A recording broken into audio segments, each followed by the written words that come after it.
நான் உன்னைய விட்டுட்டு போயிட்டா நீ சந்தோஷமா இருப்பியாடா?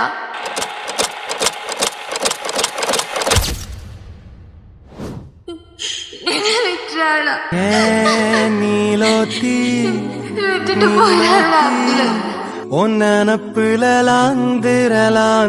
நான் தொழுகை போட்டுக்கோமா, நல்லா இருக்கும். ஆலாத்தி என் உசுருல ஏந்திர